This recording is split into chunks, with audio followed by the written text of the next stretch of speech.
Hey guys, welcome back to our walkthrough of classic poetry.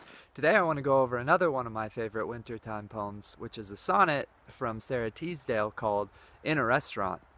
Sara Teasdale was an American poet, and she lived in the early 1900s and wrote mostly in the New York Central Park area, so just a fantastic time and place in U.S. history.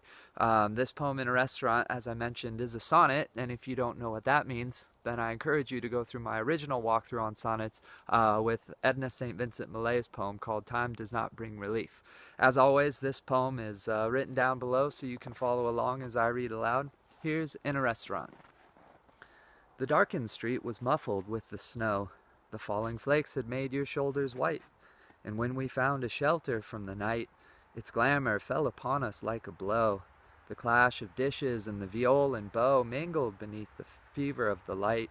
The heat was full of savors, and the bright laughter of women lured the wine to flow. A little child ate nothing while she sat, watching a woman at a table there lean to a kiss beneath a drooping hat.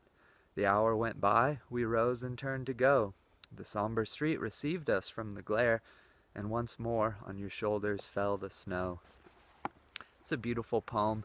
I love how she makes the hour that they spent in the restaurant feel so special by kind of bookending it with the same event, both before and after. You know, they started off on this muffled street. She said the darkened street was muffled with the snow. So it was already snow on the ground, and then it started snowing again. So they wanted to seek shelter from the night, and they went inside this restaurant.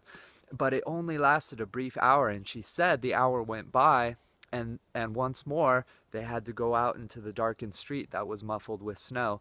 And she concludes the poem by saying, and once more on your shoulders fell the snow. So by doing that, by using that kind of little convention of starting the poem with the falling flakes that made his shoulders white and ending with, you know, once more on your shoulders fell the snow, it just really makes the hour that is within the restaurant feel special, you know, feel set apart.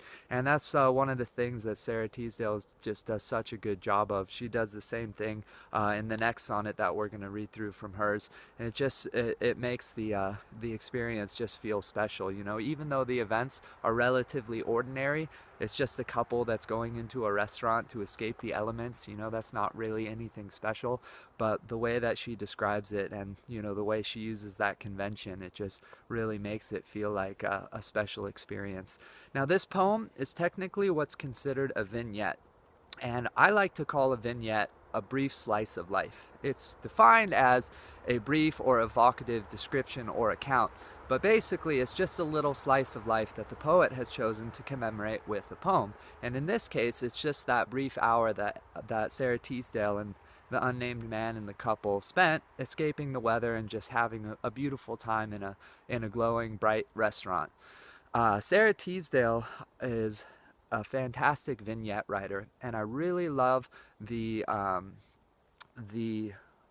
vignette as a style of poetry, because when you see how a poet is able to take otherwise ordinary events and write them in such a way that it's magical and special and just draws you right in, if you read enough of those, it makes you wonder what type of beautiful moments that you're missing out on in your own life. Because the poet often just describes events that are otherwise ordinary that we wouldn't take any special note of. And when you read enough of them and see, wow, there's a lot of beauty to be found in ordinary things, it kind of makes you want to stop and, as they say, smell the roses more and just be in the moment more. Because if the poet is able to capture ordinary events in such a way that they just seem magical and beautiful, then what am I missing out on in my own life because I'm so busy in, you know, hurried modern life, going from one thing to the next, point A to point B to point C, and I never stop to just be in the moment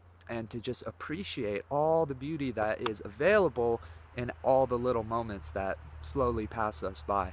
So the vignette is just a fantastic form of poetry, and Sara Teasdale does it very remarkably well. We're going to go over some more vignettes of hers, and I encourage you to read this one again because it's just a beautiful, nice, you know, lovely poem. And the next one we're going to go through is going to be very similar from her.